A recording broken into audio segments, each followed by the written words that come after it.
आजादी से पहले, लोकशाही से पहले इस पूरे समाज में ठाकुर की गारंटी चलती थी। कुछ बात है कि हस्ती मिटती नहीं हमारी, सदियों रहा है बैरी दौरे जमा हमारा। देखिए, लोकतंत्र से पहले भी जब प्रजातंत्र था, या आप इतिहास की बातें कर लीजिए, राजपूत समुदाय ने हमेशा एकता का परिचय दिया है और वंचित वर्ग की हमेशा से सहायता की है। चाहे युद्ध करके करना पड़े उनके लिए, चाहे अपनी जमीन जायदाद बेचनी पड़े, या किसी भी तरीके की। चाहने से नहीं, हम 2024 में इस मारिका के माध्यम से, इस अभियान के माध्यम से हम करके दिखाएंगे। प्रतिनिधि सभा एक रजिस्टर्ड संस्था है, मैं उसका प्रदेश अध्यक्ष हूं। नरेश चौहान एडवोकेट रेवाड़ी से मैं हूं। हमारा 2026 में जो डिलिमिटेशन होना है विधानसभा लोकसभा की सीटों का, मतलब उसकी अभी से हम तैयारी कर रहे हैं, क्योंकि पुरानी डिलिमिटेशंस में कहीं ना कहीं कॉन्स्टिट्यूशन की भी अवहेलना हो रही है। अब तक भारत के संविधान में आर्टिकल 330 और 332 वो लोकसभा और विधानसभा की सीटों को कैसे आरक्षित किया जाए उस बारे में करते हैं। संविधान के ही आर्टिकल 243 बी और 243 टी ये स्थानीय नगर पालिका, नगर परिषद और पंचायती राज में कैसे सीटों का एससी के लिए रिजर्वेशन किया जाता है वो है। तो 243 डी और 243 टी वो तो रिजर्वेशन रोटेशन के हिसाब से करती है, लेकिन आर्टिकल 330 और 332 जहां विधानसभा और लोकसभा की सीटों का आरक्षण है, वहां सत्ता में बैठे लोग अपनी सीटों को बचाने के लिए अगल बगल की सीटों को आरक्षित करवाने के लिए जोड़ तोड़ करते हैं, दुरुपयोग करते हैं। क्या अंबाड़ा में ही क्यों आपने रिजर्वेशन कर रखा है? हम पंचायती राज की तरह से, नगर पालिकाओं की कॉन्स्टिट्यूशनल उसकी तरह से चाहते हैं कि विधानसभा और लोकसभा की सीटें भी रोटेशन के हिसाब से आरक्षित की जाए, ताकि एक दिन करनाल के एससी को भी एमपी बनने का मौका मिला, करनाल के एससी को भी एमएलए बनने का मौका मिले। जुंडला के कोई क्यों, सडोरा के क्यों, मुलाना वाले को ही क्यों? संविधान का जो मूल मकसद है वो मकसद जब ही पूरा होगा जब हम इस एससी समाज को, इस वंचित समाज को मुख्य धारा में लेके आएंगे। अब तक तो हमने जैसे गांव में ये चमार ग्वाड़ी है, ये वाल्मीकि ग्वाड़ी है, आपने ग्वाड़ियों में पटक रखा है इस एससी समाज को।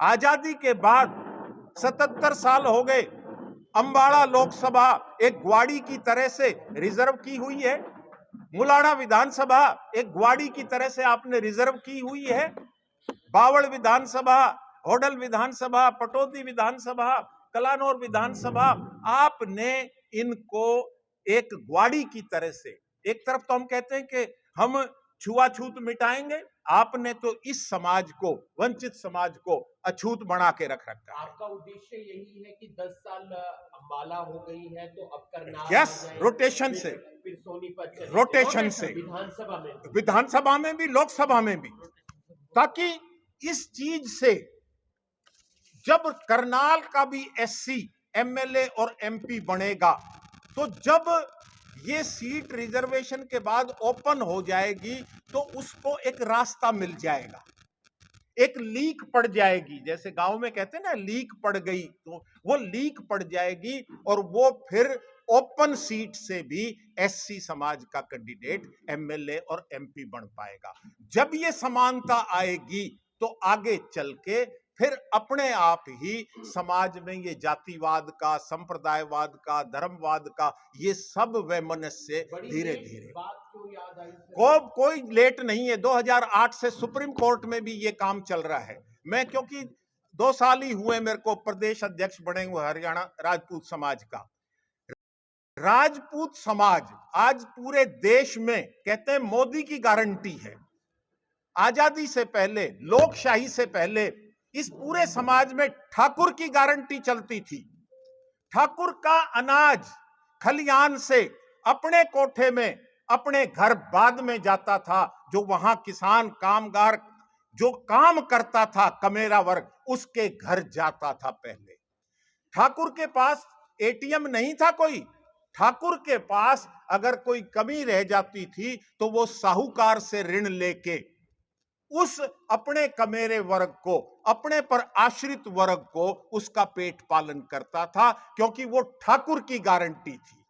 इसलिए अब 2 साल से मैं इसका अध्यक्ष बना हूं। हर जिले में हमने भ्रमण किया है और हर जिले का डाटा इकट्ठा करके 1930 से लेके और 2019 तक का डाटा हमने इकट्ठा किया। इस स्मारिका में आपको ये पुस्तक दी जाएगी।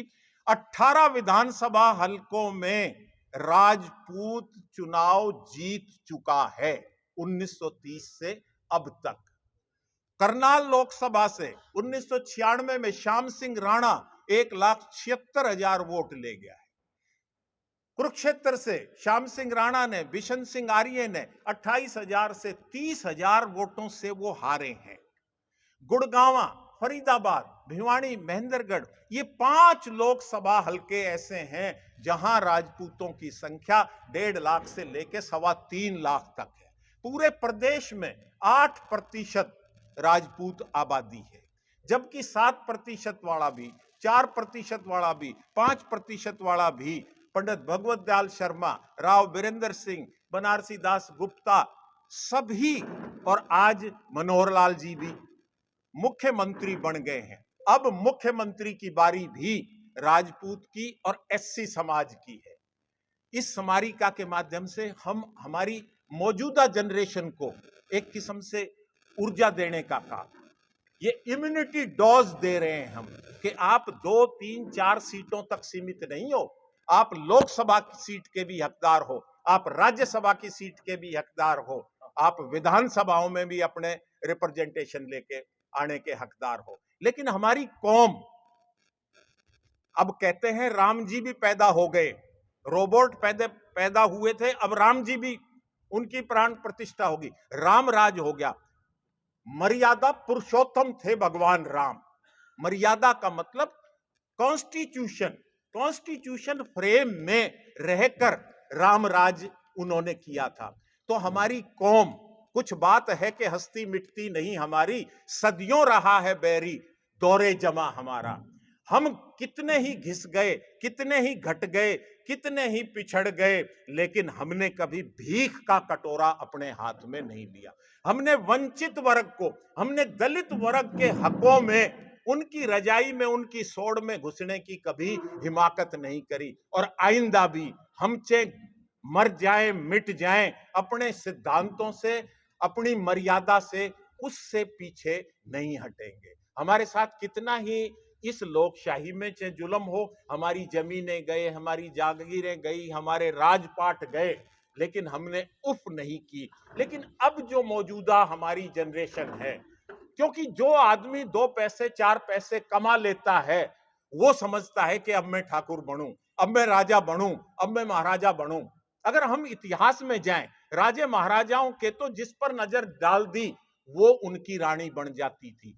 एक एक विवाह नहीं, 20-20 रानियां थी, उनके साथ दासियां आती थी, उनके साथ बांदी आती थी, उन दासियों और बांदियों की भी तो औलाद होती थी। अब आप क्या चाहते हैं, लोकसभा और विधानसभा में आपकी कितनी भागीदारी होनी चाहिए? पूरी राजपूत समाज पूरी भागीदारी होनी चाहिए, जो हमारा 8% का हिस्सा है। कितनी सीटें चाहते हैं आप?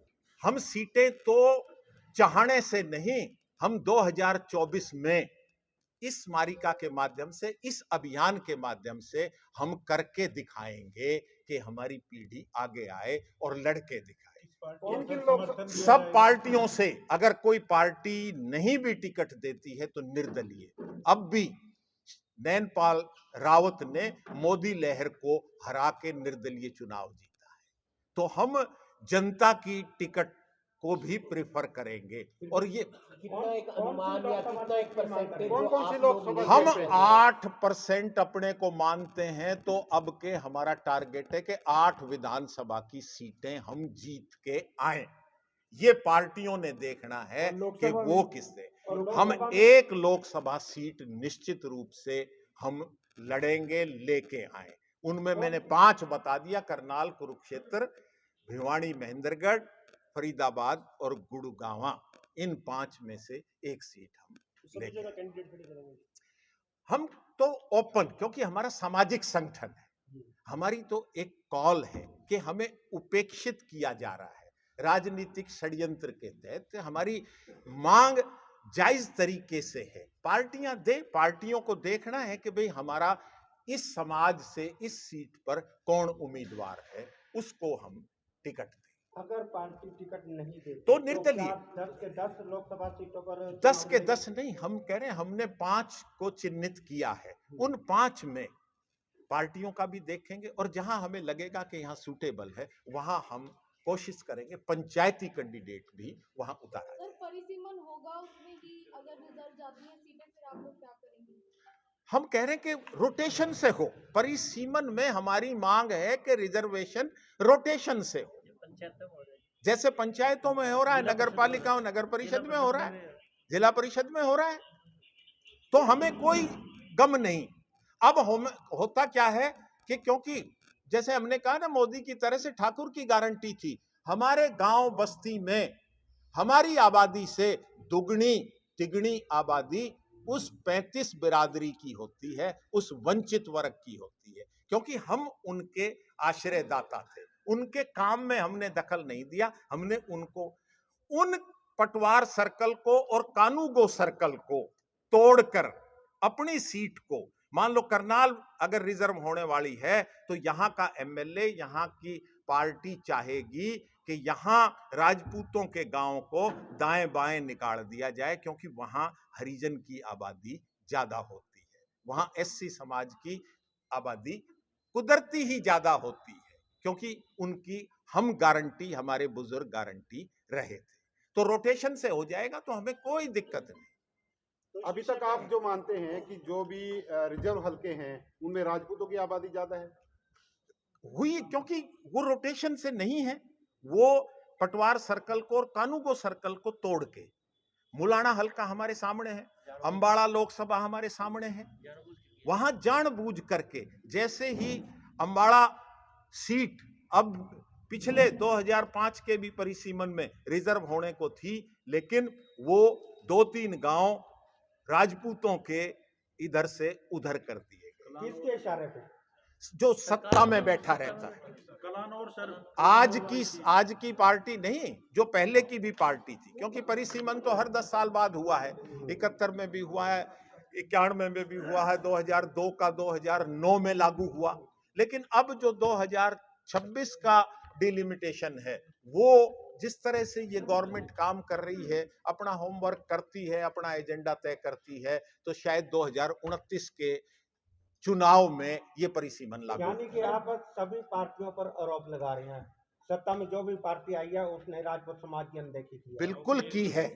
हमारे हक को कहीं ना कहीं डाइल्यूट किया है, हमारे हकों को नजरअंदाज किया है, क्योंकि हमने इस तरह से मुखर एक आंदोलनात्मक एक अभियान के रूप में हमारी सभाओं ने भी ये बात नहीं उठाई। वो मैं पहले ही कह चुका, हम थोड़े में संतुष्ट होने वाले लोग हैं, हम सबरी आदमी हैं। सर, भविष्य में जो पार्टी आपकी मांगे मानती है, आपका समर्थन उनको ही नहीं? थ्रू आउट नहीं, हम पार्लियामेंट सीट वाइज करेंगे, हम कॉन्स्टिट्यूएंसी वाइज करेंगे, और हम कोई फतवा देने वाले नहीं हैं। हम इस अभियान में जागृति पैदा कर रहे हैं कि आपके हलके में आपने खुद फैसले लेने हैं कि कहां हमारा कैंडिडेट या कोई उपयुक्त कैंडिडेट जो आपके हकों की रक्षा कर सके, उसको एक मुश्त देना है। हम अपने समाज में लोकशाही की, हमारे समाज में अब भी थोड़ी बहुत वो राजाशाही की मानसिकता है, उस मानसिकता को हम लोकशाही में परिवर्तित करना चाहते हैं। सरकार से कोई बातचीत हुई अभी या नहीं, सरकारों को सोचना है, हमने लाइन में नहीं लगना। सरकारों को लगेगा, सरकार हमारे से बात करेगी, हम अपनी बात लेके सरकार के पास, किसी पार्टी के पास नहीं जाएंगे। आप लोग उन सरकारों से हमारी बड़ी सरकार हो। या तो जनता हमारी सरकार है या ये लोकशाही का चौथा स्तंभ हमारी सरकार है। सर, हमारे साथ चुनाव देश के में समय जो ही है क्यों आवाज उठाई जाती है? 5 साल बीत जाते हैं, 5 साल हर सरकार सत्ता में होती है, उस समय समाज आवाज क्यों नहीं उठाता? उठाई, ये हम 2026 का टारगेट लेके चल रहे हैं जो 2029 में लागू होगा। 2024 से क्या उम्मीद है? फिर सर इलेक्शन आने बता वाले हैं। दिए 2024 में तो हम 8% को साबित करना चाहेंगे, वो हमारा लक्ष्य। आज सरकार ये मांग नहीं मानती कहीं तो उस चुनावों में उसको खामियाजा भुगतना पड़ेगा। विरोध होगा अपने आप देखिए, जब एक हम जागृति पैदा करेंगे जब, तो उसका अपने आप के लोग, हमारे लोग बिना कहे कभी किसी हवा में कभी किसी भावना में बह जाते हैं और गाड़ियों में बैठ लेते हैं। हम उनको कह रहे हैं कि अपने काम से काम रखो, जब वोटिंग हो उससे 2-3 दिन पहले अपना फैसला लो। तो राजपूत समाज को भी संगठित करेंगे साथ ही साथ। बिल्कुल, हमारा मेन मकसद तो समाज को ही संगठित करना है, राजनीति करना हमारा मकसद नहीं है। लेकिन क्योंकि लोकशाही है। राजपूत सभा के प्रधान हैं डॉक्टर एनपी सिंह जी, आज बैठक हुई है करनाल में, क्या मुद्दा रहा है? बेसिकली आज हरियाणा राजपूत प्रतिनिधि सभा के प्रदेश अध्यक्ष और उनकी पूरी टीम करनाल आई है हमारे समाज को जागृत करने के लिए, हमारे समाज में एकता बनाने के लिए।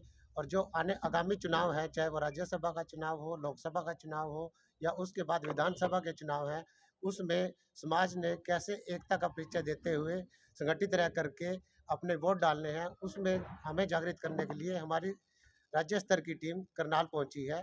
और हम मांग करते हैं कि जो डिलिमिटेशन होगा 2026 में, उसमें को रोटेशन आधार पर किया जाए और राज्यसभा की सीट जो अभी खाली होने वाली है, उस आज तक हरियाणा से किसी भी राजपूत समाज को राज्यसभा का मेंबर नहीं बनाया गया है।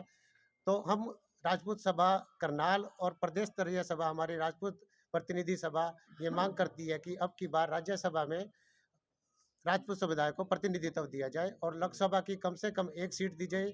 हम सभी राजनीतिक दलों से, जो मुख्य धारा के राष्ट्रीय दल हैं, उनसे मांग करते हैं कि लोकसभा की एक सीट और आने वाले विधानसभा में कम से कम 8 विधानसभा सीट समाज को दी जाए।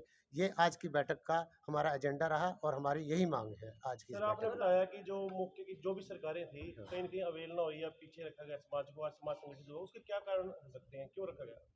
देखिए, जैसे कि आप जानते हैं, जो सरकारें होती हैं वो हमेशा कोशिश करती हैं कि जो दूसरा विपक्षी दल है या विपक्षी जो भी समाज है जो कि प्रोग्रेस कर सकता है, उसको दबाने की कोशिश करती है। तो ये मेन एजेंडा रहा कि राजपूत समाज को, क्योंकि एक संघर्षशील समाज है, तो इसको दबाने की हमेशा कोशिश की गई है। सारी विधानसभाएं जहाँ पे राजपूत क्षेत्र, राजपूत समुदाय का बोलबाला था, वहाँ पे वोटों की संख्या बहुत ज़्यादा थी, उनको आरक्षित किया गया।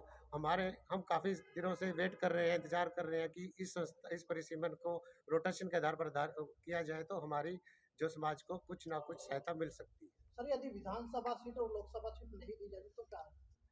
देखिए, अभी तो हम डिमांड कर रहे हैं कि हमारी समुदाय को, हमारी कास्ट को, राजपूतों को ज़्यादा से ज़्यादा संख्या में सीटें दी जाए। जब हमारी मांग नहीं मानी जाएगी तो दोबारा बैठक होगी और उसके बाद हम जो फैसला सर, एक तरफ जो है पूरे देश में जो है संविधान को खत्म करने का प्रयास किया जा रहा है, क्या कहना चाहेंगे? दलित पिछड़े जो भी आज भी लोग हैं वो पूरी तरीके से दबे हुए हैं, लोग जो है अपने हकों की लड़ाई लड़ रहे हैं, तो ऐसे में किस तरीके से न्याय मिल सकता है और राजपूत आवाज किस तरीके से उठा सकता है? देखिए, लोकतंत्र से पहले भी जब प्रजातंत्र था, या आप इतिहास की बातें कर लीजिए, राजपूत समुदाय ने हमेशा एकता का परिचय दिया है और वंचित वर्ग की हमेशा से सहायता की है। चाहे युद्ध करके करना पड़े उनके लिए, चाहे अपनी ज़मीन जायदाद बेचनी पड़े या किसी भी तरीके की उनकी हेल्प की है। तो राजपूत समुदाय ने कभी हिंसा का प्रयोग नहीं किया, ना ही कभी कॉन्स्टिट्यूशनल की अवहेलना की है। हमेशा संविधान में विश्वास किया है और आगे भी राजपूत समुदाय हमेशा संविधान का पालन करेगा। परिचय देंगे आप अपना? मैं डॉक्टर नरेंद्र प्रताप सिंह, अध्यक्ष राजपूत सभा करनाल। नरेश चौहान, एडवोकेट, हरियाणा राजपूत प्रतिनिधि सभा का अध्यक्ष।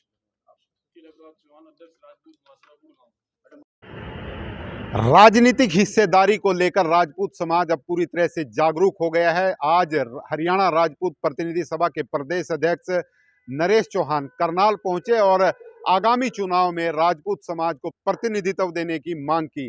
उन्होंने कहा कि लोकसभा क्षेत्र में जिस तरह से चुनाव होने वाले हैं, एक लोकसभा क्षेत्र पे राजपूत समाज के व्यक्ति को टिकट दिया जाए और आगामी विधानसभा चुनाव में 8 विधानसभा क्षेत्रों में राजपूत समाज के लोगों को टिकट दिया जाए। साथ ही परिसीमन में जिस तरह से पंचायतों को लेकर हर वर्ष रोटेशन किया जाता है, हर प्लान में रोटेशन किया जाता है, उसी तरह से विधानसभा चुनाव में भी और लोकसभा चुनाव में भी परिसीमन के दौरान रोटेशन के आधार पर हो, जिससे राजपूत समाज के और सभी समाज के लोगों को प्रतिनिधित्व मिल सके। आप सभी साथियों से गुजारिश रहेगी इस खबर को आप ज़्यादा से ज़्यादा शेयर करते रहें। विशपाल राणा, नमस्ते भारत न्यूज के लिए, करनाल।